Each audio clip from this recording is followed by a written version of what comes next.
We have developed speed, but we have shut ourselves in. Machinery that gives abundance has left us in want. We think too much and feel too little.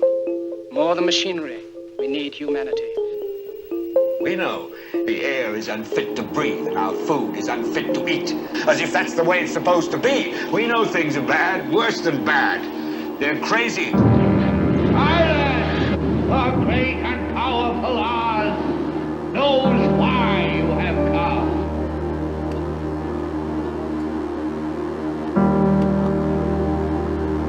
You've got to say, I'm a human being. God damn it! My life has value. You have meddled with the primal forces of nature. Don't give yourselves to brutes. Men who despise you, enslave you, who regiment your lives, tell you what to do, what to think, or what to feel, who drill you, diet you, treat you like cattle, use you as cannon fodder. Don't give yourselves to these unnatural men with machine minds and machine hearts.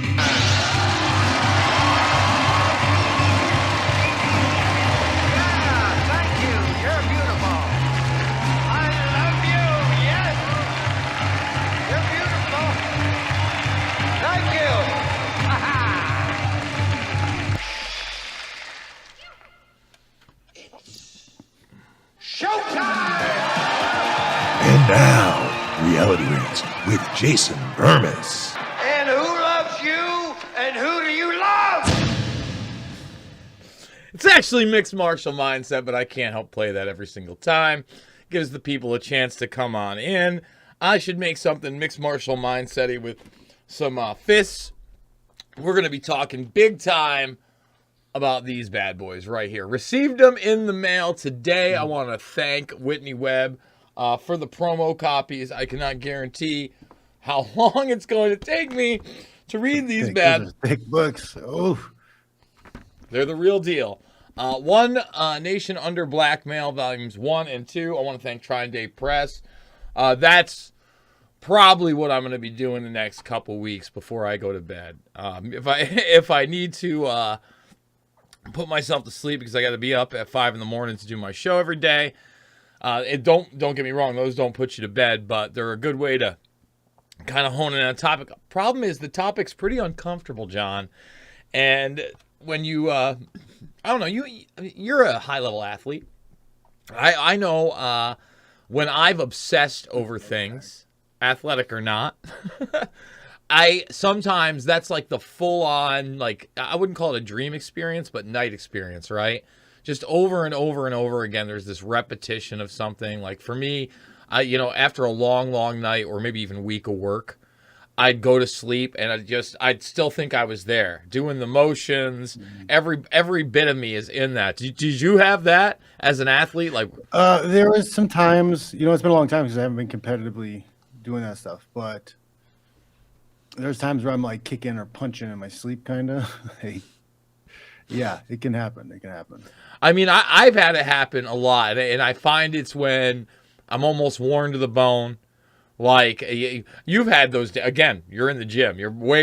He's an athlete. I'm not even. I'm telling you right now, I'd go home smelling like dough. Well, I mean, there's certain times in the camp where it can feel like you're just in a daze. You're in a trance because everything's so scheduled, so regimented. Your food, your time, your everything. Yeah, I can definitely feel like that. I will say that fatherhood probably broke me out of that a lot, though. Because you're worrying about your kids so much? Because you can't have as much. You have to have a routine. The kids need the routine, yes. But it's still not the same routine. Like, you're doing the routine, but there's always some kind of outlier event or something that happens when you're watching the kids. So it breaks the monotony of it. Interesting. So it also when I had kids, it put a lot more extra pressure on me doing the fighting stuff, making the money, and like taking care of the kids because I wasn't getting much help from the ex, and I think that overburdened that too. So I kind of was taken out of that mindset also. Interesting. Because you're forced. You're literally forced to either abandon the kids or you're forced to like do both jobs at once. I still find that if I like watch a movie. And I'm like, whoa, there's a lot going on there. And then after the movie, I'll sit there, I'll read a couple reviews, I'll see, what somebody thought the subtext was, blah, blah, blah, blah. Then that night, That's what's on my mind all night. That's all I can remember is kind of flashes of that, what I'm thinking about. I would say the same thing with political events. And by the way, guys, another quote-unquote mass shooting just happened. Not the one yesterday that was 11 by an older man, 74. There was one today, another one, older man, another Asian man. Yeah, 67, 2 different locations. Yeah. Killed 7 people. One was Half Moon Bay up here in NorCal. The other one's in SoCal. Yeah, and I know, it's on your coast. Here's my question. And you know what? Yeah. If we only had gun laws and really restricted gun laws here in the West Coast, I guarantee that wouldn't have happened. And that's kind of where I was about to go. Killed again. Well, first of all, this is not fitting the narrative that they would like in any case, right? Even I was just watching Anderson Cooper. So yes, guys, I watch all sides of the media. I want to see what's being said everywhere. So I'm watching the Coop. It's so hard not to throw up a lot of times when you're watching some of that stuff. Any mainstream news outlet, Tucker makes me laugh sometimes, but everything else is just like my stomach just turns. Yeah, no. Well, we'll get into the Tuckins in a bit, actually, but I'm watching it and they start going over this case, and even the one pundit is like, we have 2 shootings in 2 days, and he goes, and we usually don't see it in this age range. Okay, let's talk about this. And a lot of this is going to be speculation, but what we know about the second one, at least, it looks like a work location, right? It's at this mushroom farm, and apparently both locations are pretty close. This guy ended up going to turn himself in I just watched the press conference. They literally gave it 5 minutes before the show started. Turned himself into the sheriff's office, hasn't contended anything, said he's done it. Here's what I'm thinking's happened, in both of these cases. First of all, economy's not great. That's one. 2, extra pressure. Extra pressure. 2, I guarantee you, and we're never even going to hear about it. Maybe there'll be, hey, Bermas Brigade, let's scour some articles. How much you want to bet both of these guys were on some kind of SSRI medication? Put money on it. It's like 90% or more of the people who are involved in these shootings are 100% on some kind of antidepressant. And now you're getting into the realm of where these guys are older gentlemen. We're medicating our elderly more and more with these types of drugs. I would say we're continually... People have been isolated a great deal in the last couple of years. So yeah, isolation, depression, drugs. Yeah. I mean... Poverty, not good. Because this is at 2 locations, obviously this seems planned out for sure. But then to add in the fact that you turn yourself in after the fact means that you were planning on going to prison for the rest of your life, bare minimum. So even... Yeah, like you had some scores to settle, it sounds like. Doesn't it? Like you're like, I know I'm going to get in trouble for this, but I don't want to die, but I'm going to do it. I got to do it. I got to take these people out. I mean, it feels like a disassociation from reality, which is what you get with a lot of these medications, and that's why I'm speculating there. Yeah, it seems bizarre. You know what I'm saying? And in the second case, the one that happened yesterday, we're already seeing some video of this guy, and apparently there could have been a second location there, but somebody rushed him and took the gun away. Again, when this is the new thing, the new age range, I just want to reiterate this. Nobody's safe. Because, as we've discussed, yeah, there's a white nationalist, white supremacy, that narrative out there, right, John? But remember when you had the guy the most dangerous threat to democracy. White nationalism. White nationalism. But then, as soon as, say, you're in D.C. and it's a black gentleman that tries to drive past the barrier, it's Antifa. Well, we'll get to the Antifa story in a moment. Antifa thing. Well, it's an ideology. It's not a group. Here's the thing. You have a black man that did that, and immediately who do they associate him with? They associate him with Louis Farrakhan, and it's black extremism. And now this gentleman's Asian. Don't think... And white supremacy takes many forms. It takes on all forms. Apparently, white supremacy... damn white supremacy again. And Russian propaganda. Yep, those Russians, the damn Russians, and the white supremacy. What are we going to do? Hold on, I'm going to take this live on air. Hey, baby, I'm live on air with Fitch over at Mixed Martial Mindset. You get off the plane okay? Yeah, okay. I love you. I'll talk to you later. I love you too, baby. Later on. Bye. So, my lady there, we were just in Nashville, Tennessee for the Reawaken America tour. Got some really great interviews. Finally got to talk to Dr. Peter McCullough. I'm going to be putting that interview up in full over at Rockfin after this broadcast. Got to talk to him about some of the DARPA aspects of the COVID-19 84 nightmare. I'm going to leave it at that. I want to have this video remain on top.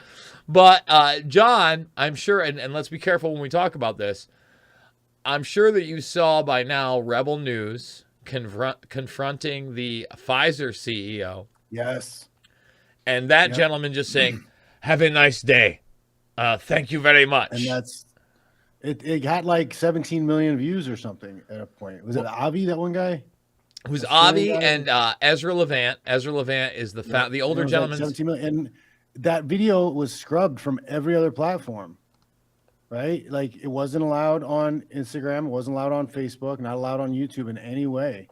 But I mean, we have our suspicions about old Elon, but at least he's letting some things come out. Well, at least that's on there, right? And I'm with you there. You have to give the guy credit where credit's due. At least that platform hasn't censored it. But really, there's nothing objectionable at all. Every question that's asked was a question that should have been asked. Perfectly normal, logical, like.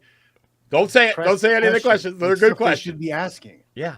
Like, well, you think it's a big deal that you knew that it we can't say it. Yeah. John, Jesus. I forgot where we're at. Yeah, whoa. This platform's one of the censorship. Yeah, well, that's my point.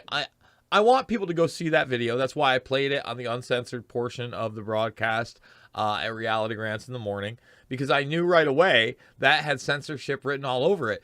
Have you seen the clip of Klaus Nutzschwab getting approached by an Asian reporter on the streets? I did not see that one. So let's just say this. Klaus is pretty spry for 84. He's all that baby blood, isn't it? You're really trying to get us taken off the air today, aren't you? It's all in jest. Yes. When he says baby blood, he means supercharged tomato juice. This guy, he juices like you wouldn't believe.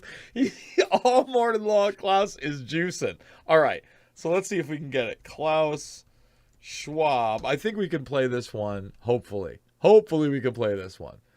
But I hope it's here. Are we even going to see it? Basically, man, he's in his little winter hat, and he gets approached in Davos, and he asks what journalistic outfit this girl's for. She says, I'm an independent journalist. He immediately goes, no. And he walks right away. So, again, the only journalists that these people want to interact with are the ones that they know are going to put them in a possible array. The PR agents, they're not journalists. The PR agents, they only talk to PR agents. They will not talk to a journalist who's asking like hard-hitting questions. It's not going to happen. So we've found the video. Here we go. Here he's pretty. I mean, again, this guy can move for 84 in his little hat. Chairman Schwab, I'm from Japan. May I ask you for... I'm from Japan. Yeah? And may I ask you for a comment? No, we're on our way to the next thing. We're a bit late. I can just walk with you and then ask I think we're gonna rush actually. But thank you. Thanks very much. Which media are you with? I am an independent journalist from Japan. Yeah, no, thank you very much. Yes. I have to ask. Thank you. Oh, it looks like we've lost Fitch for a moment, but that's okay. Again, no thank you. No independent journalism. Well, yeah, let's see. Who are you with? I can just walk with you and then ask I think we're gonna rush actually. But thank you. Thanks very much. Which media are you with? I am an independent journalist from Japan. Yeah, no, thank you very much. Yes. I have to ask. Thank you. Oh, I'm hoping that Fitch's camera just overheated. That does happen sometimes. We're definitely going to get him back on in a moment. But that's the whole thing. Did you see it, Fitch? Yeah, I did. I'm sorry. I didn't. My power plug wasn't put in all the way, and their battery died. We're pros here, guys. Don't you worry about it. Hey, Risen, why are we not calling the fights, though? Seriously, me and Fitch need to be calling those fights. No doubt. So you see, like, he ducks back. He's like, maybe we'll let you walk and talk with us. And then as soon as it's independent journalists, no, thank you. No. That's absolutely not. You might ask a real question. You're one of those useless eaters. Oh, my goodness. Too much, but very true. I mean, that's the bottom line. That's how they view us. And that's why this type of work right here, I mean, guys, this is what it takes. I just want people to know. This is the hardcore. Whitney Webb doing this is a service to all of us because you need some kind of coherent documentation you can share with people, right? For instance, my speech this time around. Towards the end, but Michael Flynn was like super ecstatic just because of how precise it was and how I document everything. You know, showing people the Ameca. Remember we played that Christmas robot? Exactly. That's what they're going to give you as AI. Every narrative they want. Just for instance, going back to what we're talking about. Somebody sent me a link of like a $7,000 robot dog you can get on Amazon. $7,000 for the robot dog? Yeah. No. Yeah. No. I think it's like it's a smaller version, but it's supposed to be like the fully working robot dog on Amazon. Spot robot. Oh no. All right, so folks, let me just say right now, I am not seeing this yet. Because that's just like a 300. Oh, there's another one. Yeah, there's another bigger, more expensive. This is the heavy duty. It looks like the ones you could strap a gun on. This is only $700 right here. Yeah, that's still way. That's not. I don't know where that one is he sent me. Man, this is the puppy pie. Oh boy, no, this looks. It's very tiny. That's a tiny toy, but no, there was like a big normal one. It's like seven. It was like $7,000. Let's see if we can go down. Hold on, because there might be, there's puppy pie with Wi-Fi. Boy, oh boy. Why do we want these robots in our homes? Why? So we can brag to say we're the first with a robot? Who are these people? Let's, you know what? Let's do, well, I gotta find a $2,000 one. Where's the? Let's go from high to low. There's 2,000, but not for that. I'm gonna. Why don't I type in robot dog? We do it live. Thumbs it up, subscribe, and share, everybody. Let's see if we've got robot dogs on Amazon. Why? What? This keyboard's killing me. Robot dog. Oh, here's a. What do you got? High to low. Oh, this is something else. There it is right here. 5,809. There it is right there. It's a $6,000 version. The Unitree Go 1 robot dog toy quadped robot for adults. I'm guessing this is it. Do I want to play this thing?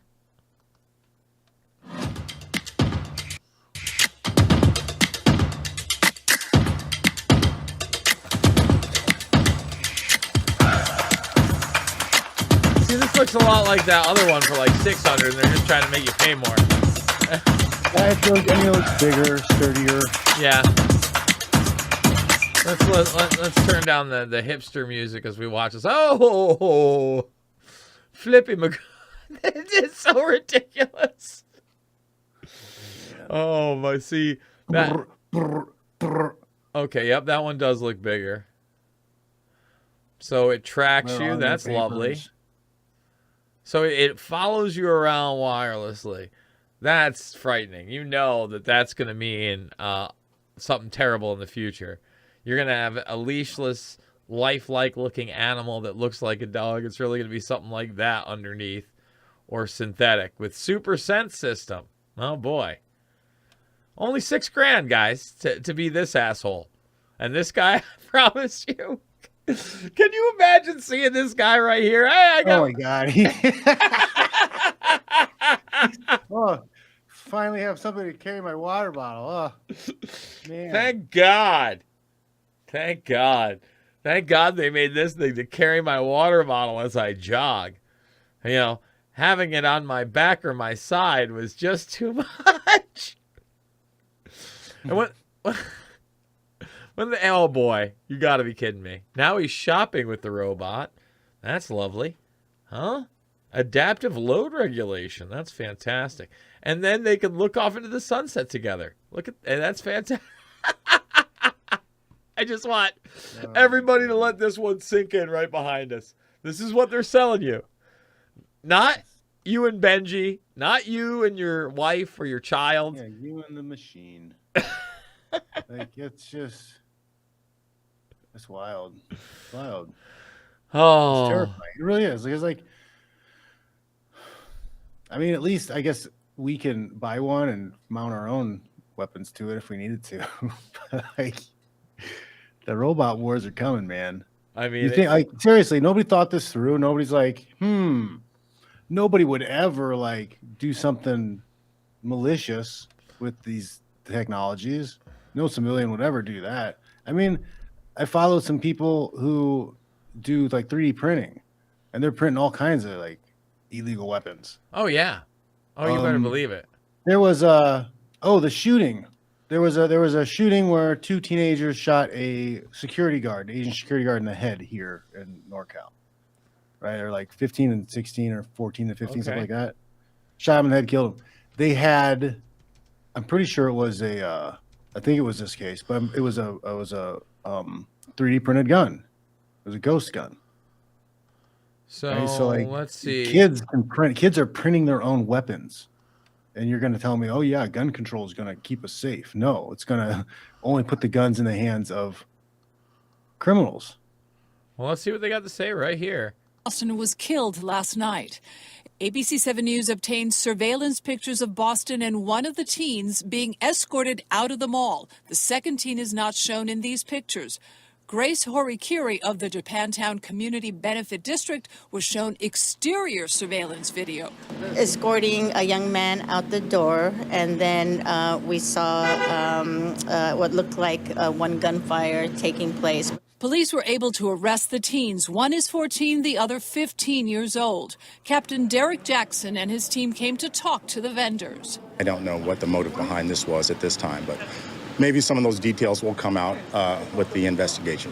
So far, there's no reason to believe that this was any kind of hate crime. But how do you explain that 2 young men, children really, have been arrested for murder and accessory to murder? Reverend Amos Brown of the San Francisco NAACP told us their community failed the teens. Somebody was not disciplined, trained, exposed, and given guidance. A member of the Street Violence Intervention Program. I actually really like what that guy said, because that's the real deal. He's not wrong. Yeah, he did a good job.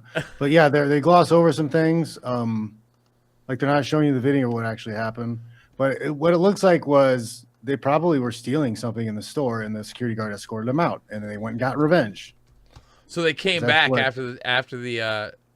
Because that's what, little kids that don't know how to control their emotions are going to do. But yeah, I didn't see anything in that report, and I don't know if you can read anything. I don't know if it was 100%, but I know it was one of the more recent cases. There was a ghost gun. There was a 3D printed gun involved. I'm hearing a lot more of the hype around that, and I'm worried because, again, I think they're going to use it to take away certain types of 3D printing technology. So let me give you an example. As we get regulated, very, very, very possible. Yeah, 100% agree. But one of the things, though, and I don't think they're very smart about this, is once technology is out of the bag, like they kind of lose a little bit of control of it.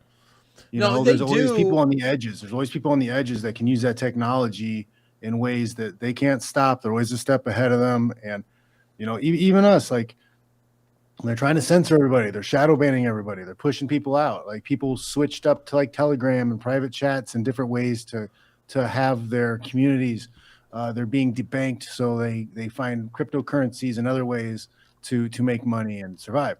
So even if they do take away those 3D printing technologies, I don't think it's going to stop bad people from using them to make guns. No, I don't think it's going to stop them either. But here's my point. It's not the gun thing. When they promise you all this tech, John, and they say, oh, life's going to be great. Like when Elon Musk says, you know, the economy is going to be totally and completely revolutionized once you let me make Optimus robots that look like human beings and you'll have whatever you want.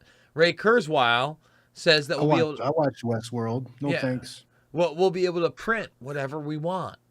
So as an excuse to not let us have technology that would print anything but mush food or solids or like the hammer that you need to fix your house that you can't have, we can't let you have that type of material because rogue domestic terrorists are using it to create firearms. So only like the most useless, crappy, beyond ridiculous stuff is given to you out of that excuse. Yeah.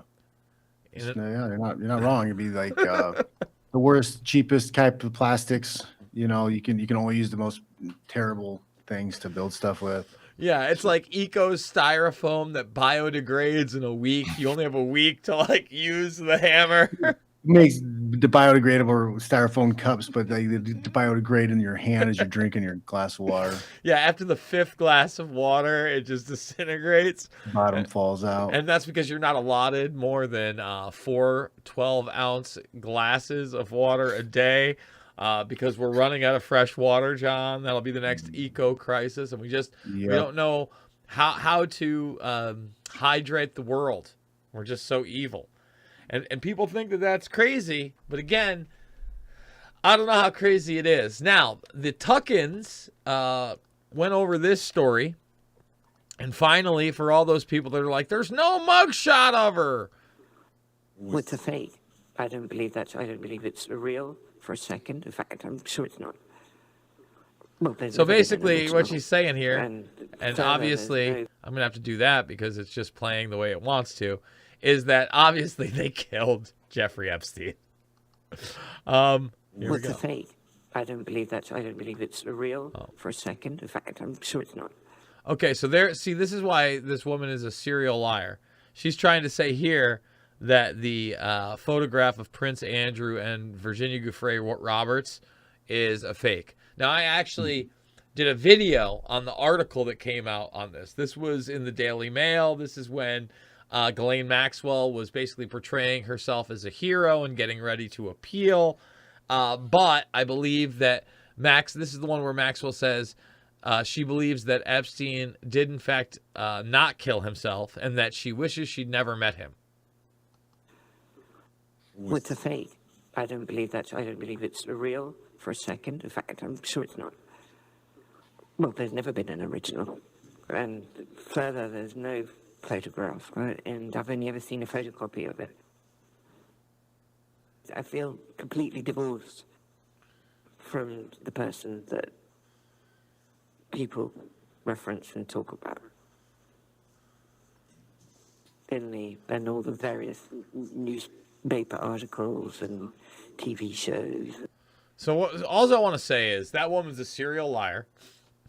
You want to find out again about Ghislaine. First of all, there's plenty of stuff out there via Mint Press and otherwise that Whitney Webb has exclusively done on Epstein and the network surrounding him. But I want to point out again, these books are beefy. These are some beef. These are 2 volumes of the beef. Where's the beef? Let me show you. This is where the beef is, guys. The beef's right here. This is prime rib. So you want to understand, that woman has no problem lying. That's what a sociopath and a psychopath looks like. All right? She committed way more crimes than she's been convicted of. And don't crime for me, Argentina. And all those QAnon censors and those people holding on to hopium, there's like, where's the what were they saying? Where's the mugshot? She's not even in court. Where's the mugshot? That bitch went to court. Okay. And they put her in a country club. You know, she played ball. She just keeps lying. They're like, listen, you want to stay alive. You just keep lying and saying you didn't do nothing. Yep, we'll tell you what to say. Oh. So, aside from Peter McCullough, I did want to show the audience this. I did meet Jay Dyer in person of Jay's Analysis. He does great work. We're going to play a little bit of that Tucker clip in a moment. And then we got Rebunked News in the middle, Courtney Turner, and the last American vagabond himself, Ryan Christian. This, again, was one of those really great events where I met two people that I've done a ton of work with in the past, in that we've done each other's shows and we've talked behind the scenes, etc. I've never met them in person. Nashville, Tennessee, fun spot. You've been in Nashville much? Yeah, I've been in Nashville a couple times, a few times. Yeah, it's a pretty fun and accessible city. It's not bad, but man, there's an overwhelming concern. One of the guys I do a show on Saturdays called Rule Zero, and one of the guys I work with is this guy Aaron Clary, and he is an economist, and he's written a lot of really great books, like How Not to Become a Millennial. Right, that's a book about how to pick the right college degree and not waste money. But he's saying that California is like a virus, and it's spreading to the rest of the country, and every other country, city, especially big city and state, is becoming California slowly. What was that? I'm sorry, I missed that last part. That everything's becoming California very slowly. Like any big major city you go to is starting to operate and behave just like California. Well, you're not wrong in the sense that, look, first of all, I don't think we have free and fair elections, obviously, John. God forbid we say that. And slowly... And for both sides, like both sides are cheating. And that's why we don't have fair elections. Because if we actually did something about forcing fair elections, both sides would get caught cheating. Constantly. But the thing is that both sides are pretty much worn and born. Just because the Republicans just edged them out in what was supposed to be a red wave, most of those people are establishment scum. And it's a two-headed snake. Yeah. It's the same. So all these people policies arguing left versus right, it's I don't know. It's a lot of the same stuff in politics. All these policies creep into it, right? Like even here in Iowa, we had to fight masks. You got to fight the transhuman, and it is a transhuman agenda in my opinion. And we're supposed to be like one of the most conservative places out there, and we're pretty small. You're a Midwest guy, you get it, but at the same time, in reality, not what's being pushed in the schools, not what's being pushed in the media, not what's being pushed in the law. Think to yourself, again, if you travel at all, when you're in an airport or a very crowded area or a city like Tennessee, Nashville, or a city like Chicago, how many trans individuals do you come across in an airport? I'm just going to say more than likely zero. 100%. Honestly, I live in the Bay Area, right? This is probably one of the hotbeds, you would think.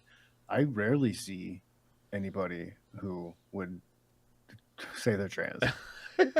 Like hardly ever. Like I'm thinking about it, and I think I've seen one in the past like 3 years, and that was somebody who worked at the vet's office, and like that's it.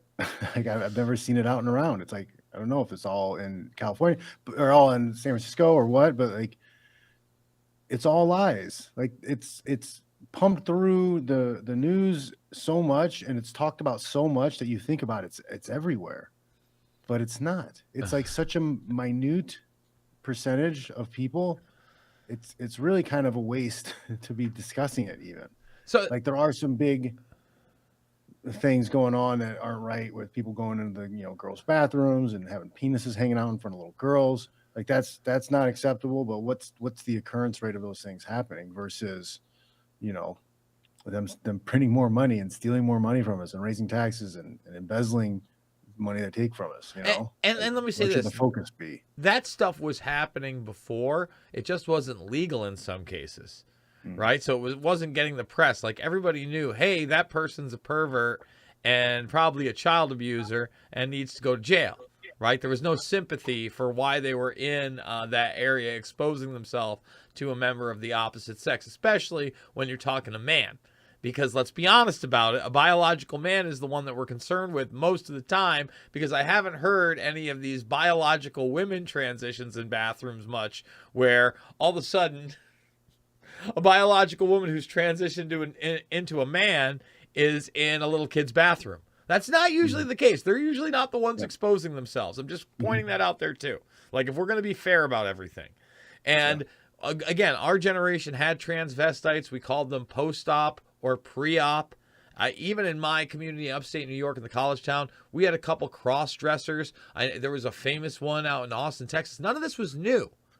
But now you're a bigot if you don't want kids to have autonomy over their own body against their parents, where they can chemically or physically castrate themselves. Or you're a problem because you don't want teachers talking about sexual stuff with your kids in private.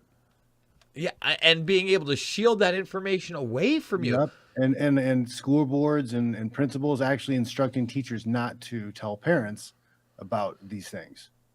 And that gets into like how those policies creep into every single state, and people have to be aware of them, and they creep into every single state because It's the creepiest thing ever. Like, when I went to school, when I was in grade school, like, I didn't know if my teachers were married or had boyfriends or dated. I didn't know. I didn't care, and they didn't talk about it. They taught math and reading and science. They taught those things. I didn't know anything about their personal lives at all. Yeah, no, Like, that's not the point. Like, why should I? Like, I can't. I don't think I could name a single teacher I had in grade school at all. Oh no, I could name them off. Let's see. What? No, I don't understand it. I don't understand it. Like, I have my degree in education. Like, I was going to be a teacher. Like, I would not be like, oh, well, hey guys, I had a good date last weekend. Her. Like, are you serious?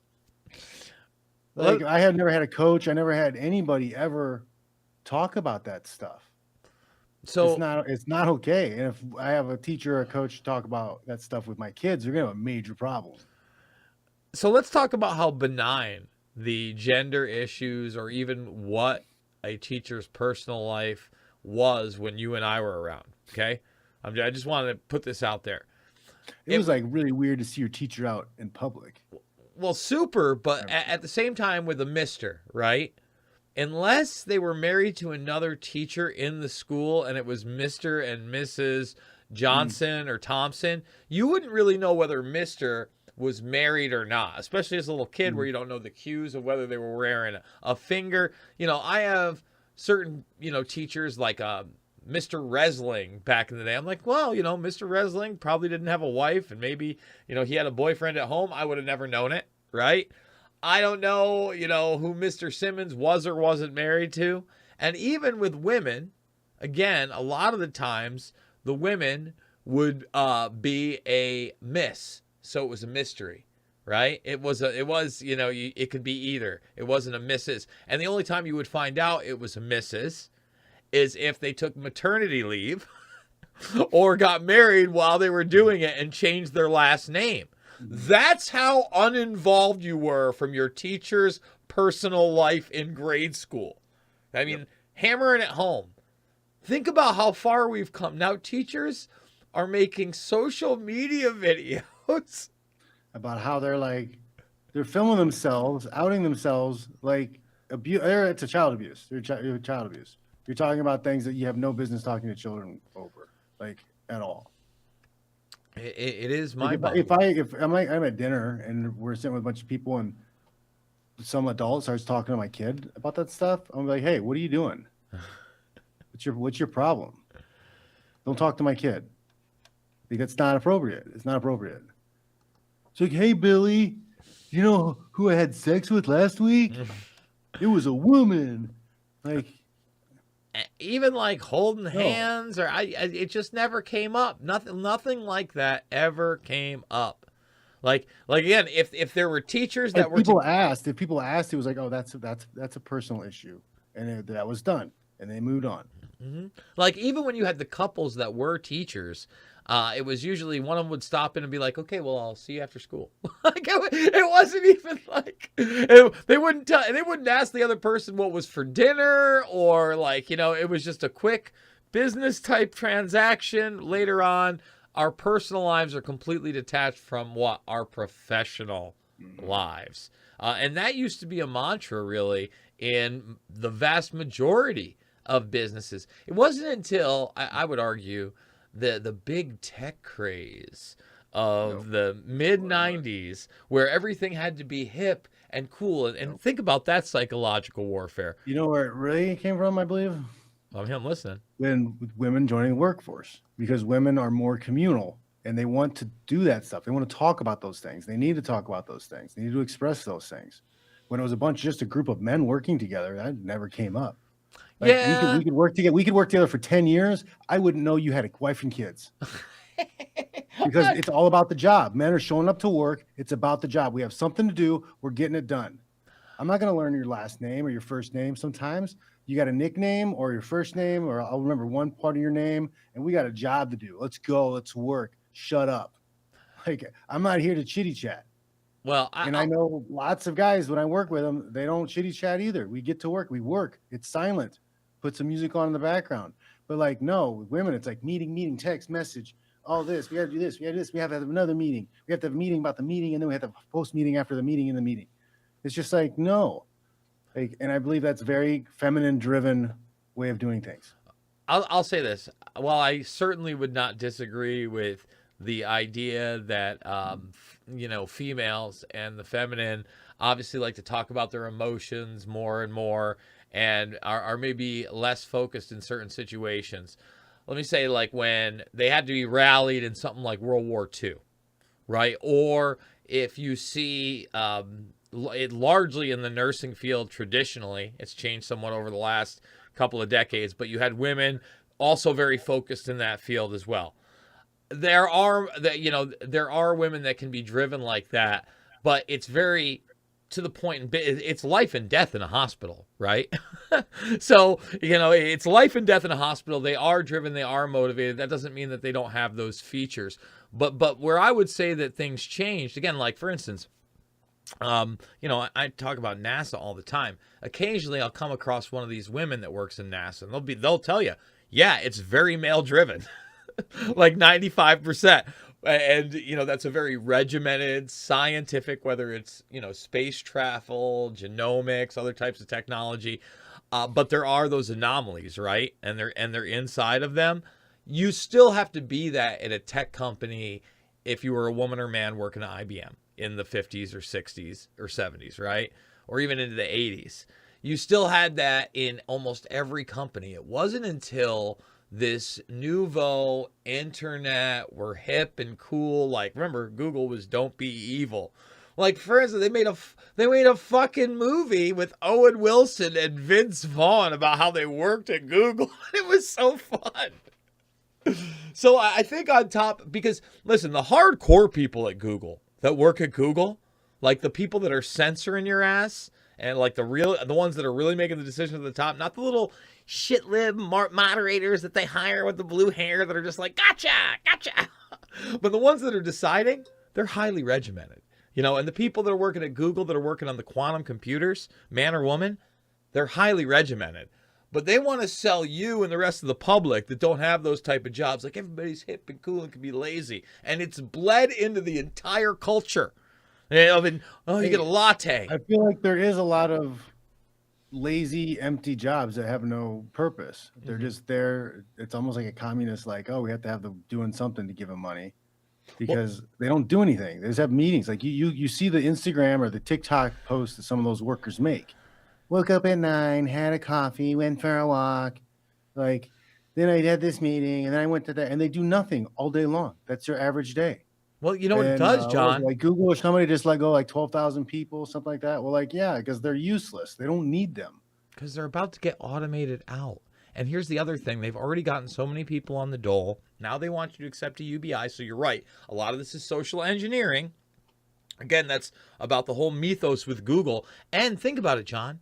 It makes you and I and people like us hate those people and be like, yeah, they are useless leaders. Look at this person. They're not doing anything all day. And then you fall into this line where you kind of agree with this social Darwinistic mindset. But I always tell people this. it doesn't matter if you're highly motivated or not. They don't like the vast majority of us. And we better wake up those morons and let them know there is no free meal, or we're all going to be under this system of command, control, UBI, your fun little dog. Oh, you'll have a dog in the 2-mile area. You'll have a robot dog in the 2-mile area that you're allowed to scurry around in your 15-minute city center if you're allowed to live, you know, and you'll maybe be allowed to procreate with somebody, possibly, if you have enough carbon credits left over. No, you won't. They're trying to do whatever, the wombs. Oh, the womb containers. I know. Well, that's, you know, people think that I joke about that, and I actually put that in the speech because they do. Look, it's right here. It's Martine Rothblatt, 1997, taking charge of baby making in the new millennium. I like how it has 2.5 stars. It just happens this person's a multi-billionaire and makes a lot more decisions than you ever will. Let's see. Let's see if there's a short synopsis, or we can get a couple of pages on here.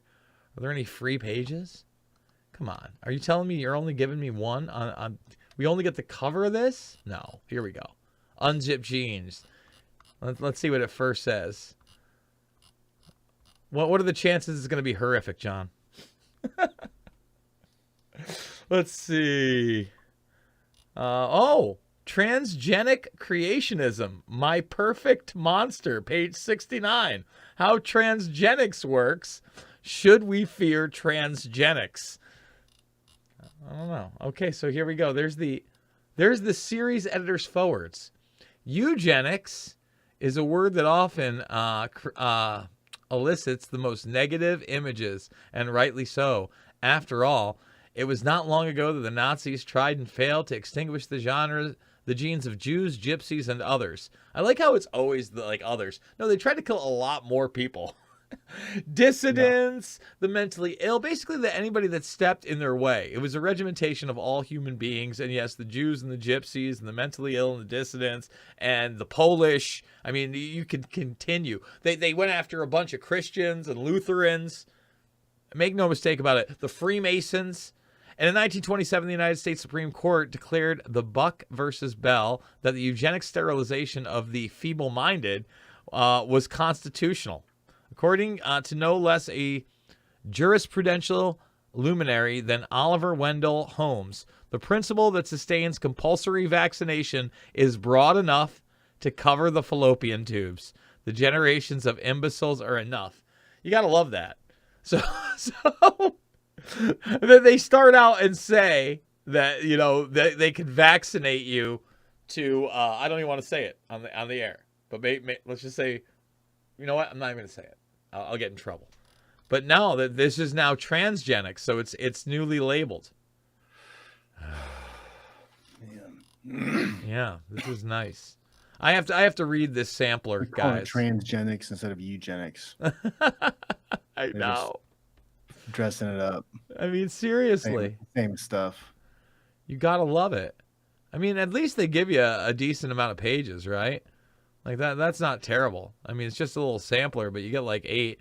It's talking about basically, you know, the genomic design of the human species. All right, we're in the last 10 minutes or so of the broadcast. Big fights over the weekend. Yep. Glover Teixeira, legendary chin. I got to say this.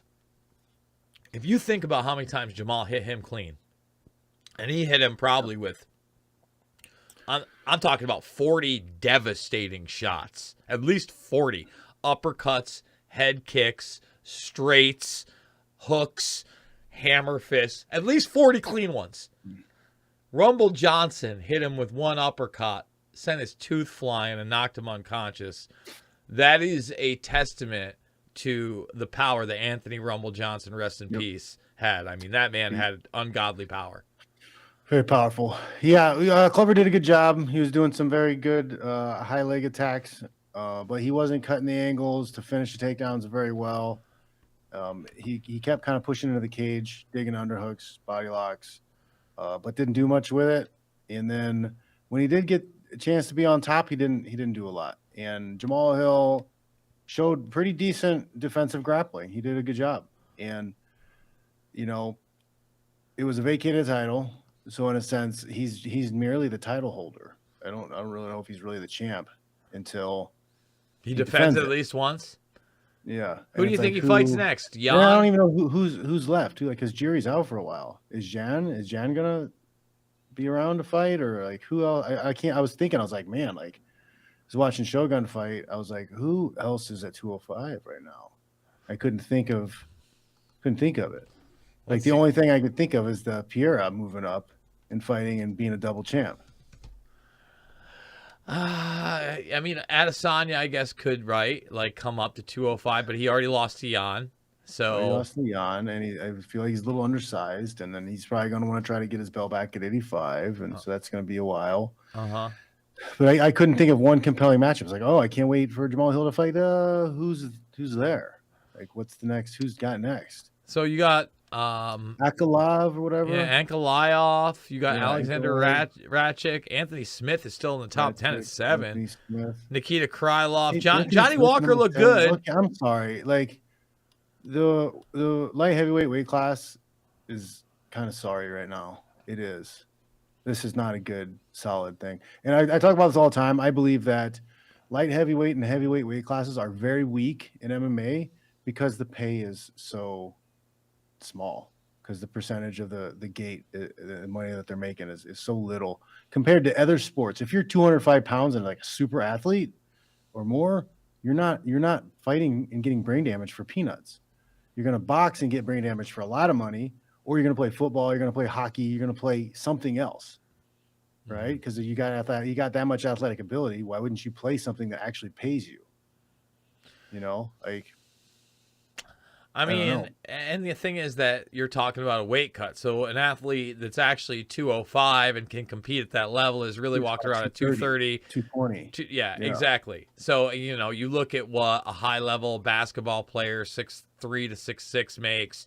You look at what a high-level football player at that same size makes. You look at a high-level baseball player. And I'm not saying that these guys are going to quit their sport and walk over and win a title. No, I'm saying that there's no incentive for those guys at a young age to get into MMA because they know they're never going to make as much money as they would dunking a basketball or playing football. So what's the point? They're not going to go to jiu-jitsu. They're not going to do the training. They're not going to go through that stuff because why are you going to go through that much hard work and get punched in the face for a little peanuts? And then Dana White's going to talk mad shit about you and say you suck. And then like Shogun, when you retire, they're going to put you up against a killer on the undercard, like try to murder you. They tried to murder Shogun, basically, just like they did with Frankie Edgar.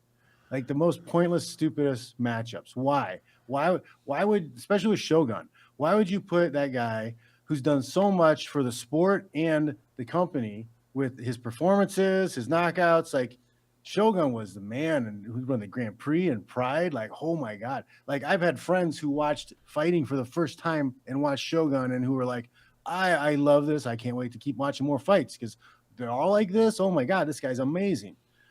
That guy that they have all this video footage of, and they're going to keep making money off of his old fights, his old highlights, put him in videos. They're still going to profit off of him.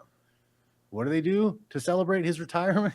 Let's put him on the undercard and get him beat up real bad. Awesome.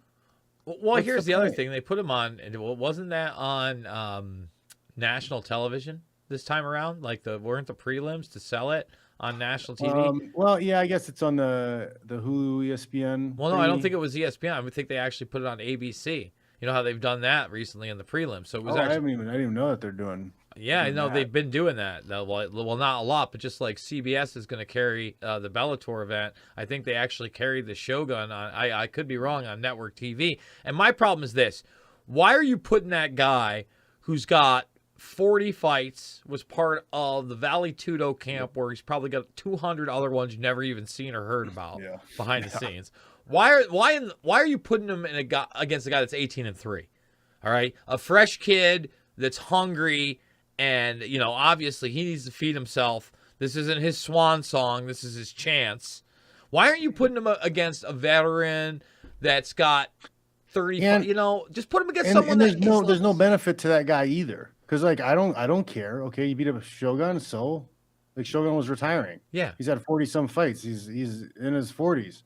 So Like, it I'm not basically just impressed. gets you another fight in the UFC. That's He it. looked all right. Yeah. You know, interesting, but like, and that's not the fight to make, to boost that guy and get him like in front of people and get them to want to watch him. Yeah. No, you're 100% right. You find him a 205er, or you like, that's the guy you do a super fight with Fedor as a double retirement fight or something like that. Right? Something. Or I mean, you got to have somebody who's popular and people like, who may not be in the top 10. Yeah. You know, like, I don't know. I mean, again, age range. I mean, like, what was his well, like, what was he ranked? Was he ranked as top 10 guy? No, he wasn't a ranked guy. Oh, Again, it was his first UFC so the guy's not even fighting for a ranking. No. That was absolutely pointless. Yeah, that was like, yeah, screw you for leaving. Like, we're leaving on bad terms. Take this fight, jerk. Like, that's what that was. All right, that's the way we're gonna wrap it up. JohnFitch.net is the website. Fitch, what you got going on?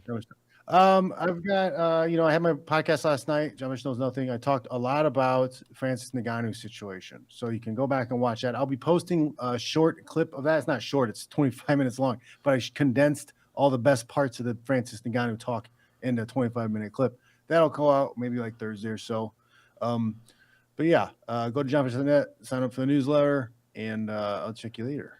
All right, brother. We'll see you on next Monday. And it looks like for now we're going to move it to a night show like this, so you can actually depend on actually coming in at 7 p.m. Central, or I'm sorry, 7 p.m.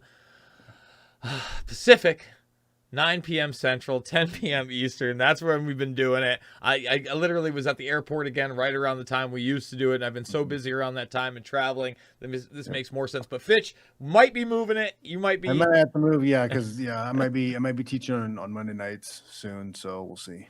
We'll see. All right, guys. We'll see y'all next week on the flip side. Later, Fitch. All right, later.